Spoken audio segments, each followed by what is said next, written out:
বর্মনের বাড়িতে 7 বিজেপি বিধায়কের আগমন ঘিরে বিক্ষোভ। তৃণমূলের স্লোগানে উত্তপ্ত শীতলকুচি।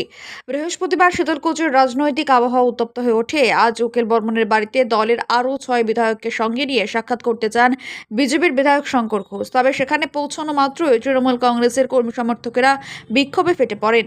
বিজেপি বিধায়কদের লক্ষ্য করে গো ব্যাক স্লোগান দিতে শুরু করেন বিক্ষোভকারীরা। আকস্মিক এই বিক্ষোভের জেরে এলাকায় চাঞ্চল্য সৃষ্টি হয়। পরিস্থিতি নিয়ন্ত্রণে আনতে দ্রুত শীতলকুচি থানার বিশাল পুলিশ বাহিনী ঘটনাস্থলে পৌঁছয়। পুলিশের হস্তক্ষেপে পরিস্থিতি কিছুটা নিয়ন্ত্রণে আসে বলে জানা গেছে। স্থানীয় সূত্রে খবর, উকিল বর্মন সেই সময় আদালতে থাকায় বিজেপি বিধায়কদের সঙ্গে তার দেখা হয়নি। তবে তারা বাড়িতে উপস্থিত তার পুত্রবধূর সঙ্গে দেখা করেন এবং কিছুক্ষণ কথা বলেন। এই ঘটনাকে কেন্দ্র করে রাজনৈতিক বিতর্ক শুরু হয়েছে। বিজেপির অভিযোগ, গণতান্ত্রিক প্রক্রিয়ার বিধায়কদের চলাচলে বাধা দেওয়া তৃণমূল কংগ্রেসের একটি গণতান্ত্রিক আচরণ। অন্যদিকে তৃণমূলের দাবি, বিজেপি রাজনীতি করতে চাইছে এবং সেই কারণে তারা প্রতিবাদে বিক্ষোভ দেখিয়েছেন। উল্লেখযোগ্যভাবে শীতলকুচি এলাকা পূর্বে রাজনৈতিকভাবে সংবেদনশীল ছিল। এই ঘটনায় ফের উত্তেজনা ছড়িয়েছে গোটা এলাকায়। তবে পুলিশ প্রশাসন জানিয়েছে আপাতত পরিস্থিতি নিয়ন্ত্রণে রয়েছে। তবে তৃণমূল কংগ্রেসের কোচবিহার জেলা সভাপতি অভিজিৎ দেবভৌমিক দাবি করেছেন যে এই ঘটনার সঙ্গে তৃণমূলের কোনো সম্পর্ক নেই। এটি বিজেপির গোষ্ঠীদ্বন্দ্বের ফল। সুশীল বর্মন আছে, সুকুমাররা আছে, সব বিধায়করাই এসছে। আপনাদের পাশে আমরা আছি, সহযোগিতা যা দরকার আমরা সেটা করব এবং ওনার শারীরিকভাবে সুস্থ থাকুক সেটা কামনা করা, এবং বিরোধী দলনেতা পাঠিয়েছেন আপনাদের সাথে দেখা করে সেটা জানাতে এসেছি। আমরা আসবো, আপনার সাথে দেখা করে যাবো। কাকে ফোন করেছে বের করে ক্রেডিট দেওয়ার বিষয় না। আপনারা কি চেয়েছেন বা আমরা সবাই যেটা চেয়েছি সেটা হচ্ছে উনি সুস্থভাবে ফিরে এসেছেন।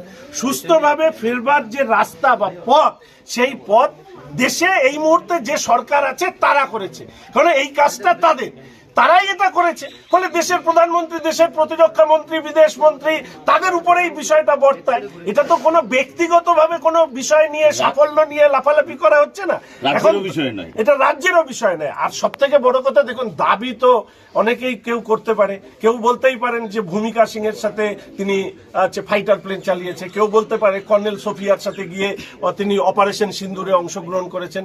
দাবি যে যার মতন করতে পারেন, আমরা কোনো দাবি করতে চাই না। আমরা দেশের সরকারকে ধন্যবাদ জানাতে চাই, বিএসএফ কে ধন্যবাদ জানাতে চাই, এমনকি আর যারা প্রচেষ্টা নিয়েছে, যারা ক্লেম করছেন, সবাইকে ধন্যবাদ। কিন্তু আজকে এটা যেটা করছেন, এটা কি? অর্থাৎ আমি একা, আর কেউ এই সাফল্যের সাথে থাকতে পারবে না, এটা দেখাতে গিয়ে বিধায়কদের উপরে যেভাবে চড়াও হলো, এটা নিশ্চিতভাবে রাজনীতির পক্ষে লজ্জা, গণতন্ত্রের পক্ষে লজ্জা। ব্যক্তিগতভাবে আমি চিনি না, তবে এইটুকু শুধু বুঝতে পারি বিক্ষোভকারীদের বডি ল্যাঙ্গুয়েজে যে শাসক দল বা শাসক দলের মনোভাব সম্পন্ন লোকরা ওনাদেরকে পাঠিয়েছেন। যারা এখানকার স্থানীয় লোক আছেন তারা বলে দিতে পারবেন যে এরা কোন দলের রাজনৈতিক সমর্থক বা কোন দলের কর্মী। ফলে গ্রামবাসী বলবেন না, যারা এখানে বিক্ষোভ দেখাচ্ছেন তারা আসলে রাজনীতি করার জন্য বিক্ষোভ দেখাচ্ছেন। আসলে আমরা এসছি ওনাদের পরিবারের সাথে দেখা করব, এর মধ্যে সমস্যাটা তো কোথাও নেই। তাহলে সমস্যা তৈরি করা কেন হচ্ছে? আসলে বিএসএফ বা একই দিনে শাহু সাহেব এবং উকিল বর্মন সাহেবের যে মুক্তি, সেই মুক্তিতে রাজ্যের শাসক দল নিজেদের অস্তিত্ব বাঁচানোর জন্য আজকে এই ধরনের ঘটনা ঘটাচ্ছে। রাজ্যে তাদের মুখোশ খুলে গেছে।